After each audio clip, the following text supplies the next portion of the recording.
मैंने देखा कि मेरे पास कितने पैसे हैं, नहीं तो मेरे पास तो 2-3 हजार रुपए हैं। उससे क्या हो सकता है? तो यहां से शुरू होती है एक और उस परीक्षा में अपनी परीक्षा, जो कि मेरी खुद की परीक्षा थी। तो लोग कहते थे कि ये नहीं कर पाएगा, इसके बस का नहीं है। मैं भूल चुका था कि मैं कौन हूं, मैं किस मकसद से दिल्ली आया हूं। मुझे सिर्फ एक ही चीज दिखती थी कि जब आप अंधेरे से जंग लड़ रहे होते हैं और अगर आप में हौसला और जुनून है तो जंग में जीत आपकी ही होती है।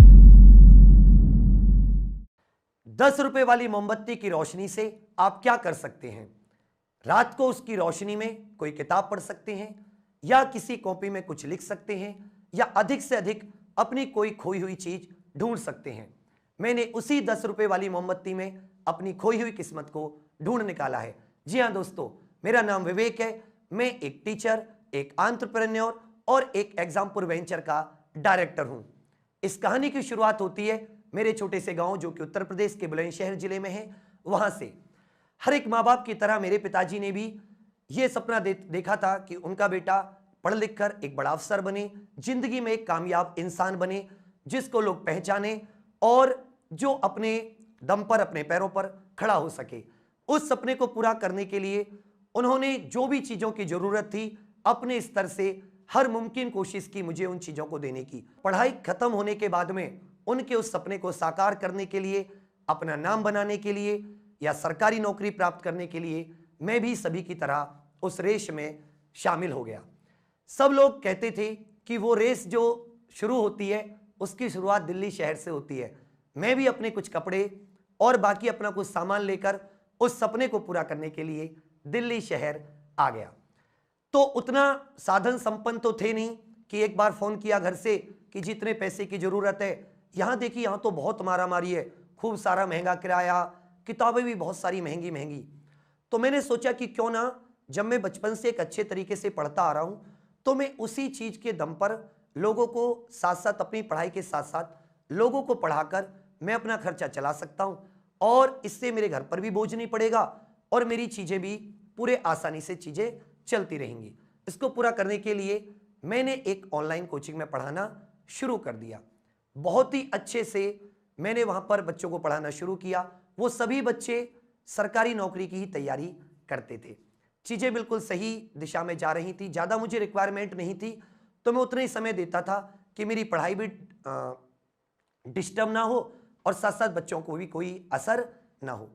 चीजें चल रही थी, तो कहीं ना कहीं मुझे लगता था कि मैं पूरी ईमानदारी से उन बच्चों को नहीं पढ़ा पा रहा हूं, या मुझे जितना समय इनको देना चाहिए इनकी तैयारी के लिए वो मैं नहीं दे पा रहा हूं।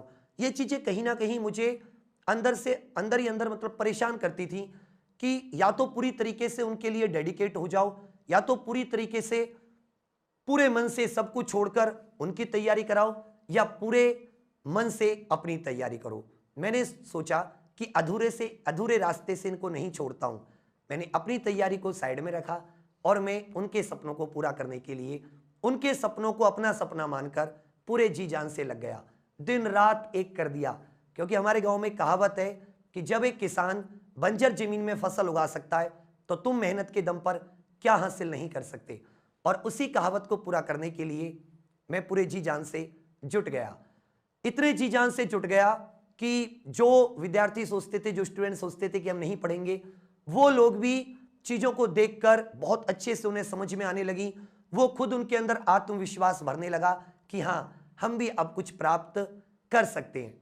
हमारे सपने और उनके सपने अब एक ही रास्ते पर थे और दोनों की मंजिल अब एक ही थी, उन्हें कामयाब बनाना। लेकिन कहते हैं ना कि जब आप कुछ बहुत ही अच्छा सोचने के लिए निकले हो, बहुत ही कुछ अच्छा करने के लिए, तो ऊपर वाला आपकी परीक्षा लेता है, और परीक्षा लेने के लिए वो आपके सामने कुछ परिस्थिति, कठिन परिस्थितियां देता है। यदि आप उसमें सफल हो जाते हो, उन परिस्थितियों को पार पा जाते हो, तो वो आपको नेक्स्ट राउंड के लिए क्लियर कर देता है, और नहीं तो वो आपको वापस जहां से आए हो वहीं पर भेज देता है। ऐसा ही मेरे साथ हुआ। एक दिन मुझे पता चलता है कि अब उस इंस्टीट्यूट को मेरी जरूरत नहीं है। मेरे सामने एकदम सब कुछ ब्लैंक हो गया, अंधेरा सा हो गया, क्योंकि मैं अपने सब कुछ सपनों को त्याग चुका था। मैं भूल चुका था कि मैं कौन हूं, मैं किस मकसद से दिल्ली आया हूं। मुझे सिर्फ एक ही चीज दिखती थी, मेरे स्टूडेंट्स, मेरे स्टूडेंट्स, मेरे स्टूडेंट्स, उनके एग्जाम, उनके एग्जाम, उनके एग्जाम। अब दो ही मेरे पास रास्ते थे, या तो मैं जगह जगह फिर से उसी मेहनत करने के लिए कहूं कि आप मुझे अपने यहां पर रख लीजिए, मुझे अपने यहां पर मौका दीजिए, या फिर मैं अपने घर वापस लौट जाऊं। मैंने दूसरा रास्ता चुना। मैं बहुत ज़्यादा डिस्टर्ब हो चुका था, सोचा घर पे कुछ दिन रहूंगा तो शायद कुछ चीज़ें और अच्छे या बेहतरीन हो पाए। घर पे पहुंचा तो दिमाग में वही सारी चीज़ें चलती रहती थी कि मेरे स्टूडेंट्स का एग्जाम आने वाला है, क्योंकि वो एग्जाम का समय था जिसके लिए मैंने इतनी मेहनत की है। किसी भी वजह से मैं उस चीज़ को उन्हें नहीं दे सकता तो ये उनके साथ बहुत बड़ा एक विश्वास तोड़ने जैसा होगा। मैं उसे नहीं तोड़ना चाहता था।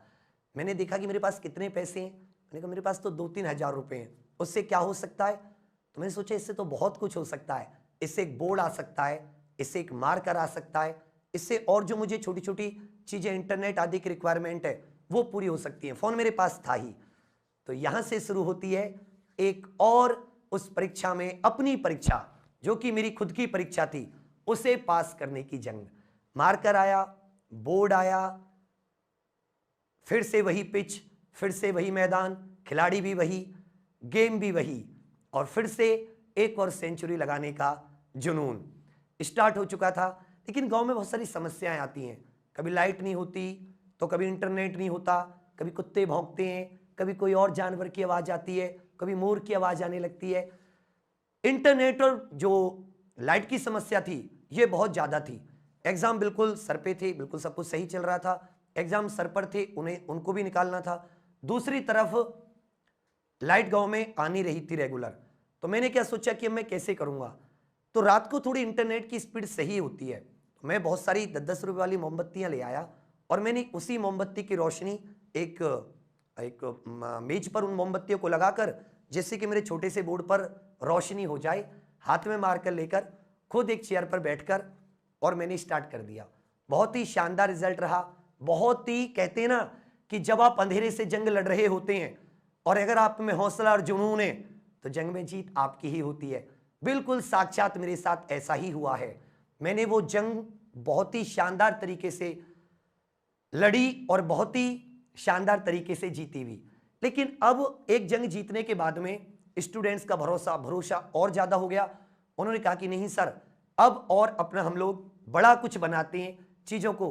कहते ना कि आप एक दिशा में जा रहे थे, आपकी सोच अच्छी थी, तो आपके सामने रास्ते भी वैसे ही खुलते चले गए। मैंने फिर से उसी शहर को चुना जिस शहर ने अभी मुझे कुछ दिनों पहले वापस भेजा था। शुरुआत उसी शहर से करेंगे।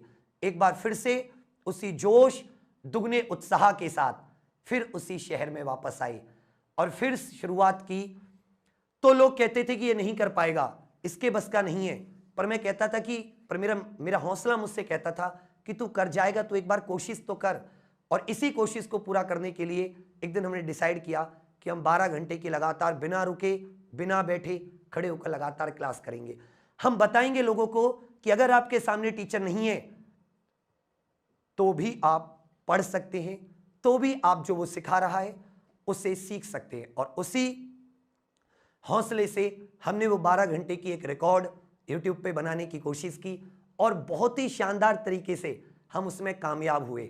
और यहाँ से YouTube पर एक अलग ही क्रांति की शुरुआत होती है। ये जो मोमबत्ती की जंग थी, ये जो भरोसा था हमारा हमारे ऊपर, ये जो हमारा आत्मविश्वास था और हमारा जो कुछ कर गुजरने का इरादा था, आज उसी इरादे, हौसले के बल पर उसी शहर में, जिस शहर ने कभी धक्का दिया था, उसी शहर में एक बड़ा ऑफिस है, 100 से अधिक लोगों की एक टीम है और उस टीम को चलाने के लिए जितने भी साधन, रिसोर्सेज की आवश्यकता है, वो सारे के सारे रिसोर्सेज हैं। ये सब कुछ मुमकिन हो पाया है तो उसी मेहनत और उसी हौसले की वजह से।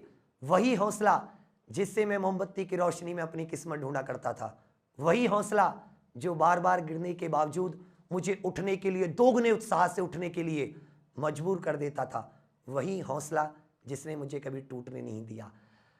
तो एक बार मैं फिर से आपसे वही क्वेश्चन पूछूंगा कि एक मोमबत्ती से आप क्या कर सकते हैं। तो मैं तो सिर्फ एक ही चीज मैंने अपने संघर्ष से सीखी है कि हमारे अलावा हमारी कठिनाइयों को कोई दूर नहीं कर सकता।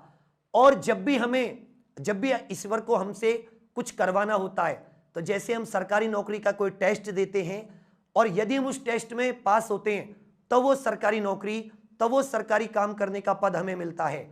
वैसा ही जब ईश्वर हमें कुछ देना चाहता है तो हम उसके लायक हैं या नहीं हैं, तो वो हमारा एक टेस्ट लेता है, और वो हमारा टेस्ट लेता है हमें कुछ कठिनाइयों में डालकर।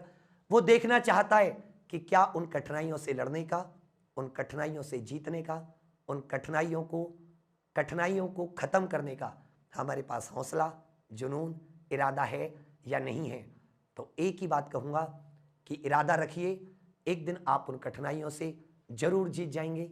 थैंक यू, धन्यवाद।